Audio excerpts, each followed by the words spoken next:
Hinarang at tinikita ng MMDA ang convoy at sinasakyan ni dating Ilocos Sur Governor Chavit Singson.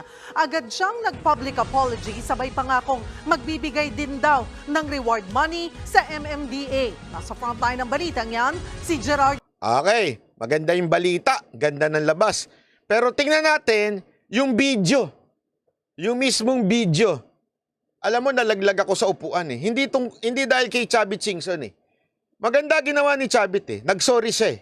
Matik eh. Ibig sabihin, nagpakumbaba yung mama. Maganda. Nagkamali, nagpakumbaba. Maganda yon. Pero ang medyo napansin ko lang, itong part na to, na sabi ko, wow. Pasok. Pansinin nyo tong first part ha. Ito si mamang matapang ng MMDA. Matapang ito eh. Pagka yung mga kalaban, alam na natin. Pero tingnan nyo reaction niya nung nalaman niya si Chavit Singson. Si Chavit yan. Si Chavit niya, putang ina. Sabi niya, oh. Eh, hindi niya alam, may video. Yari siya.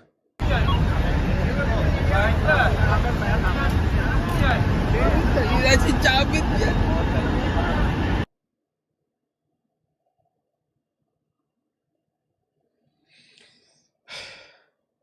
Alam mo, gustong-gusto ko pa naman ang ginagawang trabaho ng MMDA. Di ba pinupuri ko halos araw-araw to, yung trabaho nila. Napakahirap ng trabaho nila.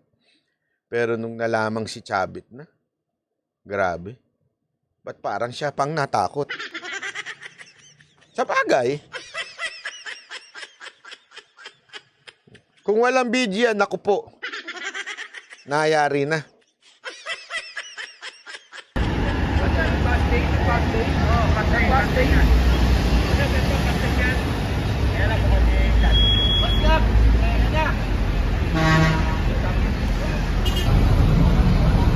Naku po.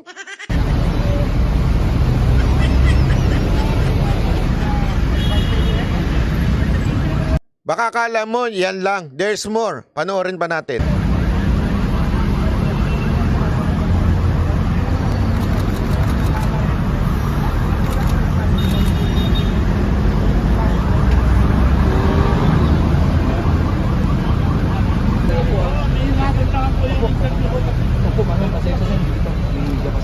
Hindi, multa na lang. Nag-overtake lang kami. Nag-overtake lang kami.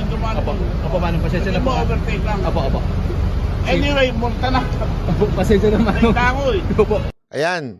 Marami na hong bentang pasensya ang MMDA. Pasensya na po, mano. Pagpigita mo Apo, na meron na po. ako sa silang Apo. Meron na po. Apo, pasensya na po, sir. Pasensya na po. Pasensya na. Oy, bayad ako ha, multa mo. Patay po nga. Oo, bayad ako. Apo, mano. Hindi ako dumaan, nag-overtake lang. Apo, mano. Sige pa. Ayun na. Pasensya. Naku po.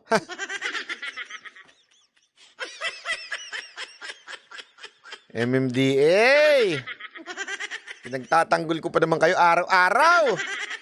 Gusto ko pa naman madagdagan ng budget nyo.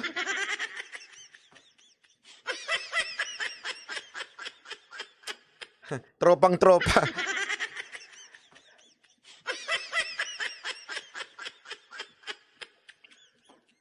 Ano kaya magandang opinion dito? No?